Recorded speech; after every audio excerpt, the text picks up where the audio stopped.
Tonight we'll hear the story of Crispy Bear. A long time ago, this little bear was alive because she listened to her father, so she was happy.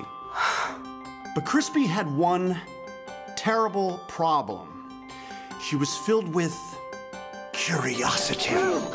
Yes, and one day she saw something new and died. Just like that? Yes. Same ending as every day. I get it, Dad. I will never do anything new or different. Good man, Thunk.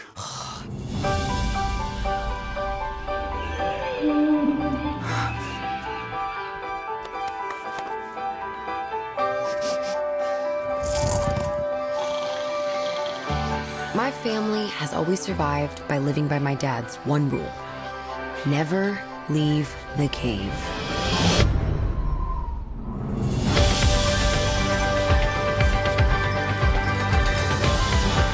We never had the chance to explore the outside world.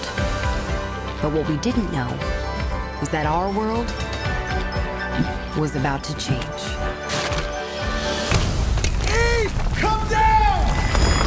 Get to the cave! Go!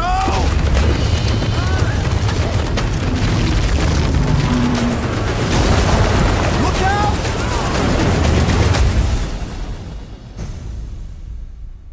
You really need to see this.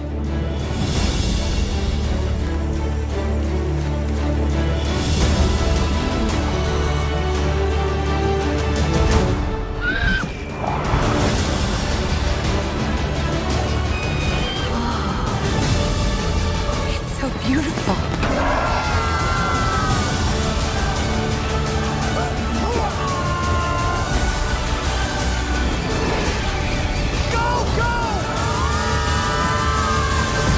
DreamWorks' The Croods.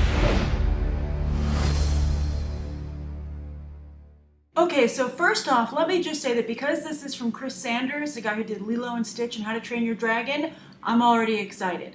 I have tremendous faith in him as a talent. I think it was a shame that Disney let him go, so I'm going to support him with the Croods. I actually met him one time at San Diego Comic-Con. He has his own table that sometimes he's there actually by himself. You can just walk right up and meet him, and he was very kind. He signed one of his sketchbooks for my sister, and so great guy, really grounded, really down to earth, very talented. So I'm rooting for the Croods just for that. As for the film itself, it looks cool to me. It looks very much like a mix between Journey to the Center of the Earth, particularly Journey to the Center of the Earth 2, you know, the recent film with The Rock and Josh Hutcherson, but also, and then it also reminds me of Brave. I think particularly with her climbing the rock, the side of the cliff, just the way Merida did at the beginning of Brave. So I kind of sometimes wish that these movies, you know, I know they don't want to give each other ideas, but I wish occasionally they would check with each other, because you have the same thing this summer with both the Avengers and the Dark Knight Rises ending with nukes and the hero risking their life to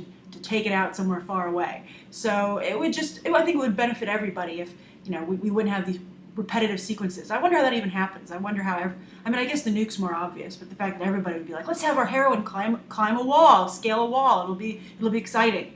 But so I think that's a little bit of that's my only problem with that. But the film looks very cool. The only other slight problem I have is that Nicolas Cage's voice is extremely distinct. You know it's him, you hear it's him.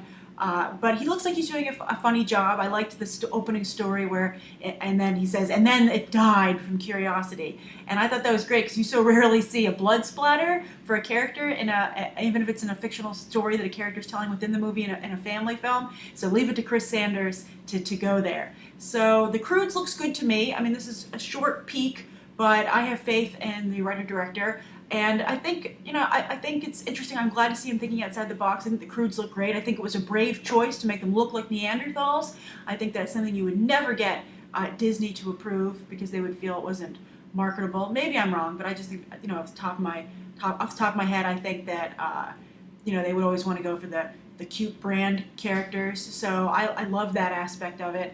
And I'm just very excited. Also, Ryan Reynolds does a voice in this, and it was funny not to see him featured more in the trailer. So we'll see. But The Croods, interesting. Also, it's worth noting that this is the first picture from the new Fox DreamWorks deal. So I hope they start off their relationship on a good foot. What do you think? Do you think that this is a good beginning for the Fox DreamWorks animation deal? And does the Croods look good to you? What do you think of Nicolas Cage's voice work? Does he disappear enough into it, or are you fine with him standing out? And what do you think of these repeat sequences in films? That are I think unintentional, but it's just odd that they all keep coming up. Be sure to write your thoughts down below, and as always, thank you to coming to be on the trailer, not just for the latest trailers, but for these quick snapshot reviews. Thanks for watching.